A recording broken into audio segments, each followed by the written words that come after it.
Welcome to the first ever Gujarati IT education YouTube channel Mentorize. Here you can start your IT journey in your own language Gujarati. So hello મિત્રો, આ છે episode number 9 અને જો તમે previous episode ના જોયો હોય એટલે કે એપિસોડ નંબર 8 તો જોઈ લેજો, જેમાં આપણે શીખ્યા હતા ટ્રાન્સલેટર કે ટ્રાન્સલેટર શું હોય છે, તેના કેટલા ટાઈપ છે, ટ્રાન્સલેટર કઈ રીતે વર્ક કરે છે અને ત્રણેય ટાઈપના એના ડિફરન્સ પણ આપણે જોયા હતા કે કઈ રીતે એકબીજાથી અલગ પડે છે. તો જો એપિસોડ ના જોયો તો જોઈ લેજો, જેની લિંક મેં ડિસ્ક્રિપ્શનમાં આપી છે. અને આ છે એપિસોડ નંબર 9, જેમાં આપણે શીખવાના છે લાઇવવેર એન્ડ ફર્મવેર કે બંને શું હોય છે, કઈ રીતે વર્ક કરે છે અને બંનેમાં શું ડિફરન્સ છે. તો બધું આપણે જોવાના છીએ. તો વિડીયો સ્ટાર્ટ કરતા પહેલા વિડીયોને લાઈક કરો, ચેનલને સબસ્ક્રાઇબ કરો અને આ વિડીયો તમારા બધા મિત્રોને શેર કરો, જેથી તેમને પણ આ વિડીયો હેલ્પફુલ બની રહે. તો ચાલો વિડીયો સ્ટાર્ટ કરીએ. સો હવે આપણે સ્ટાર્ટ કરવાના છીએ ફર્મવેર થી કે ફર્મવેર શું હોય છે, કઈ રીતે વર્ક કરે છે અને એના એક્ઝામ્પલ પણ જોશું. સો સ્ટાર્ટ કરીએ કે what is the firmware. Firmware A software છે જે હાર્ડવેરની અંદર પરમાનન્ટલી સ્ટોર થાય છે. હવે હું તમને નોર્મલી કહું કે તમારી કમ્પ્યુટરની અંદર કોઈ પ્રોગ્રામ છે, કોઈ કોડ છે, કોઈ એપ્લિકેશન છે, તો એને તમે ફર્મવેર કહી શકો, કારણ કે તમારા કમ્પ્યુટરની અંદરનું સોફ્ટવેર છે એ વસ્તુ કે તમારા સોફ્ટવેરનો જે કોડ લખાયેલો છે તો એ તમારો એક કમ્પ્યુટરનો પાર્ટ કહેવાય. સો એ ફર્મવેરમાં આવે છે. જેમ કે હાર્ડવેરને કેવી રીતે વર્ક કરવું તે ઇન્સ્ટ્રક્શન આપે છે. ફર્મવેર એટલે કે એક સુપરવાઇઝરનું કામ કરે કે તું કામ સરખું ના કરતો હોય દોસ્ત તો તારું કામ સુધારાવશે, તને કહેશે કે આ વસ્તુ તું સુધાર, એવું નહીં કે જાવા દેશે. બધું તને ઇન્સ્ટ્રક્શન આપે છે આ વસ્તુ કે શું કરવું, કઈ રીતે કરવું, કેમ કરવું, બધું કહે છે તને. તો આ એક રીતે સુપરવાઇઝર કહી શકાય કમ્પ્યુટરનું. સો હાર્ડવેરને ઇન્સ્ટ્રક્શન આપે છે અને ફર્મવેર સોફ્ટવેર પ્લસ હાર્ડવેર બે વચ્ચેનું મિડલ લેયર છે કે સોફ્ટવેરમાં છે અને હાર્ડવેરને કમાન્ડ પણ આપે છે કે શું વર્ક કરવાનું છે, કઈ રીતે કરવાનું છે. ત્યારબાદ છે વેર સ્ટોર્ડ, ક્યાં આ વસ્તુ સ્ટોર થાય છે. So firmware stored in ROM, EPROM, EEPROM માં સ્ટોર થાય છે. હવે આ રોમ ને એ શું છે એ તો તમને નહીં ખબર પડી હોય ઓબ્વિયસલી. સો આપણે સ્ટોરેજ ડિવાઇસ ના એપિસોડમાં જોયું હતું કે રેમ શું હોય છે, રોમ શું હોય છે, EPROM શું હોય છે, ડબલ EPROM શું હોય છે. તો જો એ એપિસોડ ના જોયો હોય તો જોઈ લેજો, કારણ કે એના વગર તમને આમાં નહીં સમજ પડે. તો એપિસોડ એકવાર જોઈ લેજો જરૂરથી. સો આ જગ્યાએ સ્ટોર થાય છે આ ફર્મવેર છે. ત્યારબાદ હવે આપણે જોઈએ કેરેક્ટરિસ્ટિક ઓફ ફર્મવેર કે એની શું વિશેષતાઓ છે. જાણી તો લીધું કે માણસ કોણ છે, પણ હવે વિશેષતા જોવાની છે આપણે. તો વિશેષતા એવી છે કે પરમાનન્ટ સોફ્ટવેર ઇઝીલી ડિલીટ થતું નથી. તમે ક્યાંક સંબંધ રાખ્યા હોય, કોઈ પરિવારમાં લગ્ન કર્યા હોય, સો સામેવાળું જે પરિવાર છે, તમારું સાસરું છે, એ સંબંધ તમે ડાયરેક્ટ આમ તોડી ન નાખો તરત કે ભાઈ મારે બાંધવાનું થઈ ગયું તો ભાઈ તું જવા દે હવે, કાં તો હવે મારે તારી સંબંધ નથી રાખવો, એમ ન કરી શકો. પરમાનન્ટલી ડિલીટ કરવું બહુ મુશ્કેલ છે એ વસ્તુને. કોર્ટમાં જાઓ, કાગળિયા બનાવો, ઘણી પ્રોસેસ છે. સો એ વસ્તુની જેમ જ ફર્મવેર ઇઝીલી ડિલીટ નથી થતું. હાર્ડવેર સાથે ડાયરેક્ટલી લિંક છે. હવે લગ્ન તમારા થઈ ગયા હોય, તમારી ઘરવાળી હોય કાં તો તમારો ઘરવાળો હોય, એની હારે તમે કનેક્ટ થઈ ગયા છો એ વસ્તુ સાથે. એવું નથી કે તમે બીજાની ઘરવાળી હારે કનેક્ટ થયા કાં તો તમે બીજાના ઘરવાળા હારે કનેક્ટ થયા. તમારા બેયના લગ્ન થયા છે, તમે કનેક્ટ થયા છો, તો એકબીજા હારે લિંક થયા છો. એ વસ્તુ લગ્નથી લિંક થયા તમે. ત્યારબાદ છે સિસ્ટમ સ્ટાર્ટ થવામાં મદદ કરે છે કે તમે લગ્ન કર્યા તો તમારી દંપતી જીવન ચાલુ થઈ ગયું. આગળ તમે ઘણું ફ્યુચર જોવાનું છે તમારે, તો અહીંથી તમારું ફ્યુચર સ્ટાર્ટ થયું છે, એટલે કે મશીન ચાલુ થઈ છે અહીંથી.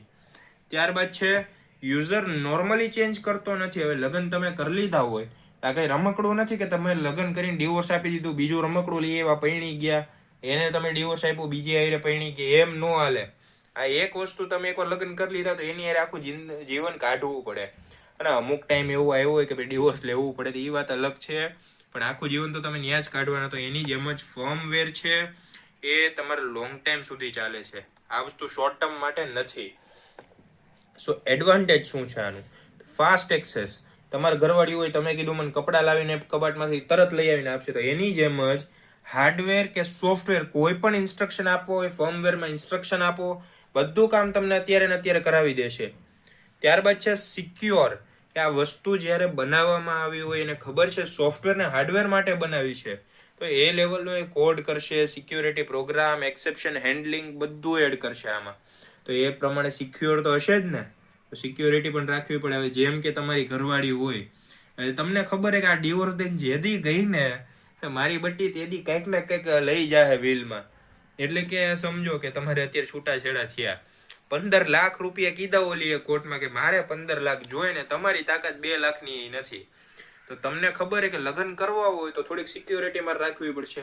તમે શું કરશો કે બધી પ્રોપર્ટી તમારા મમ્મીના નામે કરી દો, ઓલીને હું કૂચો મળવાનો હોય એ જોવાનું. મતલબમાં એટલું સિક્યોર છે આ વસ્તુ, બનાવેલું છે એને સિક્યોર, કે સિક્યોર રહે તો એ કામ કરશે. નહીં કો કે હેક કરી નાખ્યું તમારી સિસ્ટમનું શું, એટલું એ સિક્યોર છે. અને રિલાયબલ, એ કામ કરવામાં એટલું આમ વ્યસ્ત છે, એક્યુરેટ છે, બધી રીતે આમ પોસાય એવું છે આ વસ્તુ એમ. ત્યારબાદ છે ડિસએડવાન્ટેજીસ. સો અપડેટ પ્રોસેસ ડિફિકલ્ટ, કે આને અપડેટ કરવું હોય, તમને ખબર છે તમારા મોબાઈલમાં અપડેટ આવતું હોય, 2-3 1 જીબીના અપડેટ આવે, પછી ફોન તમારો સ્વિચ ઓફ થઈ જાય 5-10 મિનિટ આટું, કેવી ભી પડે એમ થતું હોય. થોડીક વાર તો ઘરના વાયરે બેન વાત કરી, પછી થોડીક વાર એમ થાય કે ના એ માણસ તો હારા હે, આ બધાય આપણે જ વાત ન કરી. પણ હવે એ 5-10 મિનિટ તમારું અપડેટ લે એટલે કેવો કંટાળો ચડવાનો, તો થોડુંક ડિફિકલ્ટ પડે. કામ કંપનીનું રોકાઈ જતું હોય એ વસ્તુ માટે, તો એ ડિફિકલ્ટી કહેવાય. એને લોસ જાય કંપનીને ઘણો એનાથી, કે એ ખાલી કંપનીનું સોફ્ટવેર 5 મિનિટે બંધ રહ્યું હોય એને કેવડું લોસ જાય કસ્ટમરના કામમાં એ જોવાનું.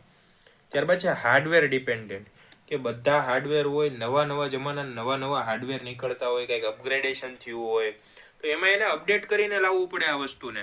એવું નહીં કે જે હતું એ બેઠું આપી દીધું. આ એપલની જેમ ન કરાય કે 3 કેમેરાવાળો ફોન કાઢી નાખો અને ત્યારબાદ એ તમે એકનો એક ફોન વેચા કરો, ફીચર્સ એ સેમ રાખો, ખાલી નામ બદલી નાખો. તો એમ ન હાલે. હા, એ બ્રાન્ડ બની ગયું એટલે આયલા કરે છે. બાકી તમે લાખ દો, 1.5 લાખ દો, 2 લાખ દો, વસ્તુ એક જ છે. તો એ વેમમાંથી બહાર નીકળો એટલા તમે એન્ડ્રોઈડમાં નાખો, કેવડી સિસ્ટમો મળશે. સો ત્યારબાદ જોશું આપણે લાઈવવેર, કે લાઈવવેર શું હોય છે. લાઈવવેર તમને કહું, તમને ખબર છે ને મને ખબર છે. હું એ કહું, આખો જીવતો જાગતો માણસ, એને કહેવાય લાઈવવેર. કે તમે ગમે એ કામ હોય, માણસને કહો કે ભાઈ તું આ કામ કરી દે, મને નકર પગાર નહીં મળે, તો એ કામ કરી જ દેવાનો છે. હવે તમારો દોસ્તાર હોય, તમે એને કહો કે લાઈને ભાઈ 100 રૂપિયા જોતા, તો એ આપવાનો જ છે, તમારો દોસ્તાર છે. તો લાઈવવેર એને કહેવાય, તમારે જોતું હોય તે કામ થઈ જાય. સો લાઈવવેર એટલે કે હ્યુમન બીંગ્સ જે કમ્પ્યુટર સિસ્ટમનો ઉપયોગ કરે છે. કમ્પ્યુટરની અંદર નથી બેઠો એ માણસ, કમ્પ્યુટરનો ઉપયોગ કરે છે એ વસ્તુ.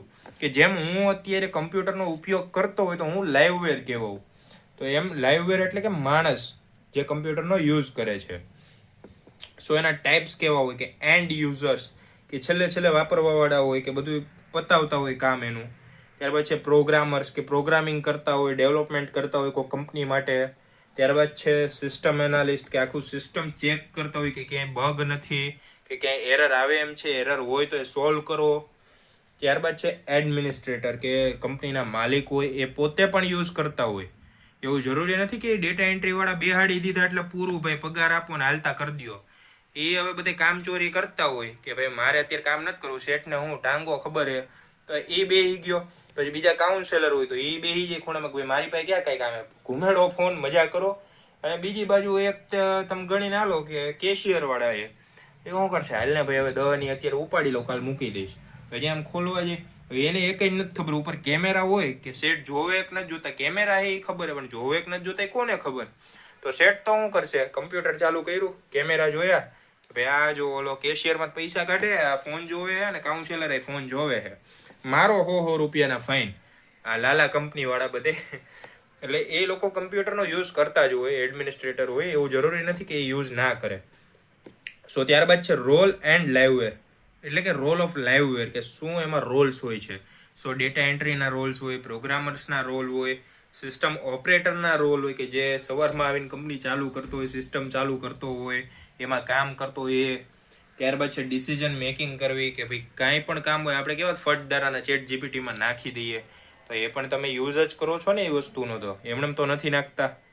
ત્યારબાદ છે કેરેક્ટરિસ્ટિક ઓફ લાઈવવેર, કે થિંકિંગ પાવર ધરાવે છે. હવે માણસ હોય એમાં મગજ ઘણુંય છે, મગજ હતું તો એ જ કમ્પ્યુટર બનાવ્યું હતું. આઇન્સ્ટાઈન હતો એને એવડી ખોજ એમને એમ કહી રહી છે, એ જોવાનું ને આપણે. મગજ આપણામાં છે, કમ્પ્યુટરમાં નથી. કમ્પ્યુટરનું મગજ જ આપણે કહેવાય, આપણે મગજ બનાવ્યું છે કમ્પ્યુટરનું, એટલે કે એમાં લાઈવ થિંકિંગ પ્રોસેસ હોય. ત્યારબાદ એરર સોલ્વ કરી શકે, કે કમ્પ્યુટર એરર આપે છે, સોલ્વ નથી કરીને દેતું, આપે છે. સો સોલ્વ આપણે આપણા મગજથી કરવાનું હોય, કમ્પ્યુટરે નહીં. ત્યારબાદ છે ટ્રેનિંગ જરૂરી છે, સિસ્ટમ વિધાઉટ લાઇવવેર યુઝલેસ છે. કે તમને કમ્પ્યુટરની કંપનીમાં રાખતા હોય, કામ શું કરવાનું એ તમને ખબર છે, પણ આવડતું કાંઈ નથી તમને ટ્રેનિંગ આપવી પડશે. ટ્રેનિંગ નહીં આપે તો એનું જ કામ અટકવાનું છે. તો લાઇવવેર એને ટ્રેનિંગ ન આપો તો એ કેમ કામ કરે? તો ટ્રેનિંગ આપે તો કામ એનું ઝડપથી થશે. ત્યારબાદ એના એડવાન્ટેજ ડિસએડવાન્ટેજ જોઈ લઈએ આપણે. સો એડવાન્ટેજ એવા છે કે ડિસિઝન મેકિંગ એબિલિટી, કે આપણી પાસે પોતાની વિચાર ક્ષમતા છે. કે જો હું આની જગ્યાએ હોત, હું ક્લાયન્ટ હોત પોતે, તો હું શું માગત આની પાસે, તો એ જ આપણે ઓલરેડી એને કામ કરીને આપી દઈએ, તો એમાં કંઈ પ્રોબ્લેમ ન આવે. ત્યારબાદ છે પ્રોબ્લેમ સોલ્વિંગ પાવર, કે પ્રોબ્લેમ સોલ્વ કરવાની તેવડ છે મારામાં, મને આવડે છે આટલું એટલે હું કરીને દઈશ.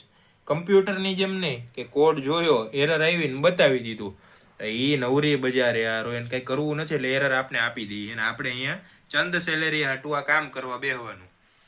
ત્યારબાદ છે સિસ્ટમ ઇમ્પ્રુવમેન્ટ, કે સિસ્ટમને ઇમ્પ્રૂવ કરે છે. આપણે વર્ક કરતા હોય, આપણે એક્સેલમાં કંઈક કામ કરતા હોય ડેટા એન્ટ્રીનું, સો નોર્મલી કેવું કામ કરીએ કે એક પછી એન્ટર આપીએ, 2 એન્ટર 3, એમ મેન્યુઅલી કામ કરીએ. પણ હવે જો આપણે શોર્ટકટ કી ખબર પડી જાય કે 1 2 3 લખ્યો હોય ને ખાના સિલેક્ટ કરો, અહીંથી લાઈન ખેંચી લ્યો આખી, તો બધા નંબર આવે, શોર્ટકટ આપણે આવડી ગયા, તો કેવું આમ ઇમ્પ્રુવમેન્ટ થઈ ગયું કામમાં આપણું.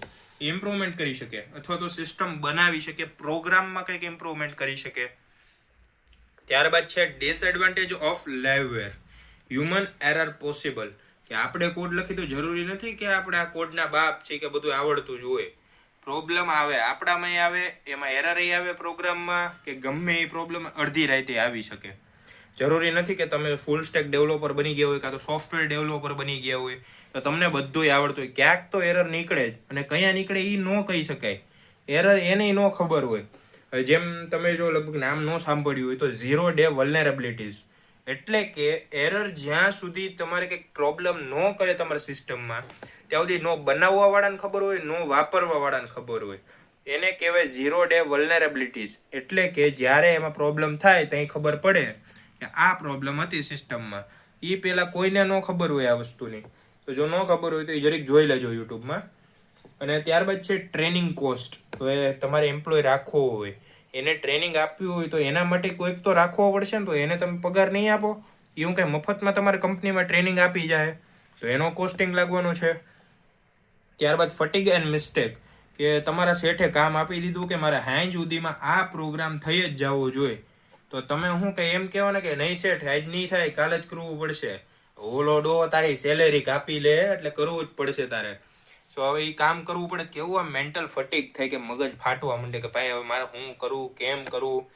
તો એટલું તો નુકસાન તો આપણે જવાનું જ છે. અને બીજું છે મિસ્ટેક, કે હવે જેટલી ઉતાવળ છે, જેટલું પ્રેશર હશે, તો આપણે મિસ્ટેક એટલી કરવાના ચાન્સ વધી જાય કે હાઈ સુધી કરવું હોય તો હાઈ ગયું ને, જેટલું થાય એટલું કરો ને, જેટલું થાય એટલું કરો. કાંઈ જરૂરી નથી કે બધું હરખું જ કરો. એટલું નુકસાન જાય કંપનીવાળાને કે તમારે હાઈ સુધી કામ જોતું અને પ્રોબ્લેમ ન હોય, એ શું વરી પગાર ટાઈમે આવવો નથી. પછી કહે કે ભાઈ કામ હરખું કરીને નથી દેતું. હું કામ કરીને દે ભાઈ, પગાર તો આપ પહેલા ટાઈમે. ઘણી લાલા કંપનીએ, પછી કોર્પોરેટમાં છે, એવા ઘણાય છે. તો બચીને રહેજો, જે કામ કરતા હોય એને ખબર જ છે. સો હવે ફીચર્સ એન્ડ ફર્મવેર લાઇવવેરનું ડિફરન્સ જોઈએ આપણે. ફીચર છે નેચર કેવું હોય એનું, એટલે સેમાઈ સ્ટોર હોય. સો એ સ્ટોર શેમાં હોય, તો ફર્મવેર હોય, મેં કીધું એમ કે કમ્પ્યુટરની અંદર સ્ટોર છે, તો એ સોફ્ટવેર તરીકે સ્ટોર છે. અને લાઇવવેર એટલે માણસ પોતે છે, તો એમાં માણસ જ આવશે, બીજું કંઈ એમ નહીં આવે કે ભાઈ માણસનું માથું, માણસનો હાથ, માણસનો પગ, એમ નહીં આવે, માણસ જ આવશે પોતે. તો ત્યારબાદ છે સ્ટોર, ક્યાં સ્ટોર થાય, તો રોમ અને EEP રોમ. હજી તમે ન જોયું હોય તો જોઈ લેજો આનો વિડીયો, EEP રોમ ને રોમનો સ્ટોરેજ ડિવાઇસનો વિડીયો.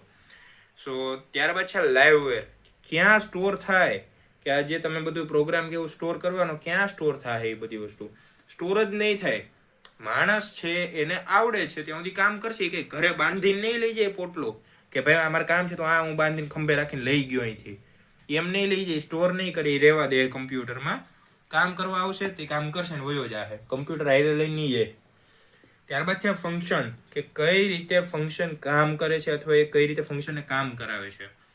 સો કંટ્રોલ હાર્ડવેર, કે ફર્મવેર હોય એ હાર્ડવેરને કંટ્રોલ કરે છે, એની પાસે કામ કરાવે છે. પણ લાઇવવેર એટલે કે આપણે હ્યુમન ઓપરેટિંગ સિસ્ટમ જેમ કે વિન્ડોઝ, કાલી, મેક ઓએસ, એના ઉપર કામ કરીએ છીએ. તો આપણે એને કામ કરાવીએ છીએ. ત્યારબાદ છે ચેન્જેબલ, કે બદલી શકાય. સો ફર્મવેર છે એટલે કે એક સોફ્ટવેર છે. હું તમને એમ કહું કે મારે એન્ડ્રોઈડમાંથી બદલીને iOS કરવું છે તો કેટલું અઘરું પડે, કેટલી સિસ્ટમ મારે ચેન્જ કરવી પડે. તો બહુ રેયરલી એવું થતું હોય છે કે સિસ્ટમમાં કંઈક મોટો ચેન્જ આવતો હોય. નાના નાના ચેન્જીસ આવે પણ મોટો ચેન્જીસ આવે એટલે આમ બહુ રેયર વસ્તુ છે.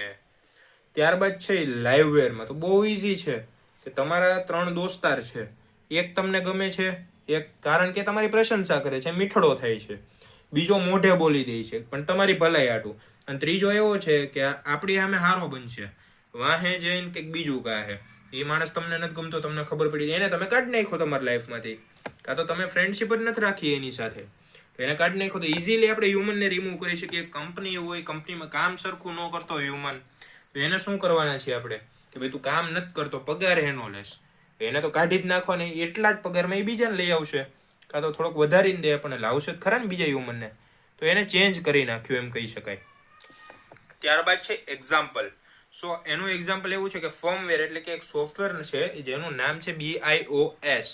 હવે એ નામનું એક સોફ્ટવેર છે, અને લાઇવવેરમાં જોવા જઈએ તો યુઝર ને પ્રોગ્રામર, કારણ કે આપણે પોતે જ કામ કરીએ છીએ તો આપણે એક ઉદાહરણ બની ગયા કહેવાય આમાં, કે યુઝર એ આપણે જ છીએ, બનાવવા વાળા એ આપણે જ છીએ, તો બધી વસ્તુઓ અત્યારે હ્યુમન જ છે. તો લાઇવવેરના ફર્મવેરમાં તમને ડિફરન્સ ખબર પડી ગઈ, બે વસ્તુ શું છે એ પણ તમે જોયું. સો આઈ હોપ કે તમને બધું સમજાઈ ગયું છે. જો ના સમજાયું હોય તો વિડીયો ફરીથી રિવાઇન્ડ કરીને જોઈ લેજો, અને આ વિડીયોને લાઈક કરો, ચેનલને સબસ્ક્રાઇબ કરો આવા જ કન્ટેન્ટ માટે, અને આ વિડીયોને તમારા બધા મિત્રો સુધી શેર કરો જેથી તેમનું ફાઉન્ડેશન પણ સ્ટ્રોંગ થાય, મજાક મસ્તી સાથે ભણ્યા પણ કરે, અને કોઈ મેન્ટલ લોડ લેવાની જરૂર નથી. તો મળીએ નેક્સ્ટ વિડીયોમાં.